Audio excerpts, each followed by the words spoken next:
নমস্কার, আমি মৌমিতা। চলে এসেছি আবারও একটা রেসিপির সাথে। আজকের রেসিপি দুধ চিতল পিঠে। প্রথমেই নিয়ে নেব আমি 2 বাটি শুকনো চালের গুঁড়ি, 1 চামচ নুন আর অল্প একটু বেকিং পাউডার। এইবারে সব উপকরণগুলো একসাথে ভালো করে মিশিয়ে নেব। অল্প অল্প করে কুসুম গরম জল দিয়ে এইরকম পাতলা একটা ব্যাটার বানিয়ে নেব।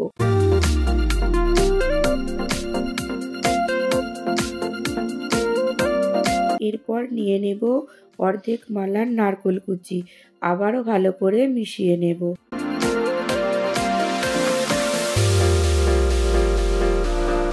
এখানে নিয়ে নিয়েছি একটা মাটির পাত্র, হালকা তেল ব্রাশ করে নিয়ে অল্প একটু ব্যাটার দিয়ে একটা ঢাকন দিয়ে চাপা দিয়ে দেব।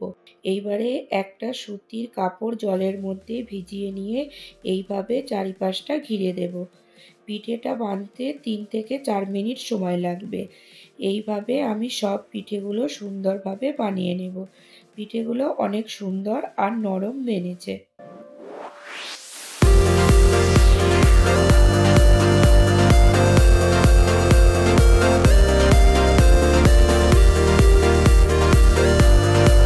এইবারে এখানে নিয়ে নিয়েছি 1 লিটার দুধ।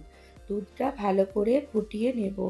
দুধের মধ্যে দিয়ে দেব 1 কাপ চিনি, আবারও ভালো করে ফুটিয়ে নেব। দুধটা ভালো করে ফুটে উঠলে এর মধ্যে দিয়ে দেব আমি চিতই পিঠেগুলো।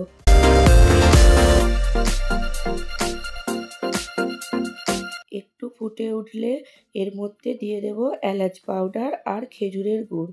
গ্যাসটা বন্ধ করে ভালো করে মিশিয়ে নেব। রেডি দুধ চিতই পিঠে। নরম আর টেস্টি দুধ চিতই পিঠে এখানে রেডি। ভালো লাগলে চ্যানেলটি সাবস্ক্রাইব করতে ভুলবেন না।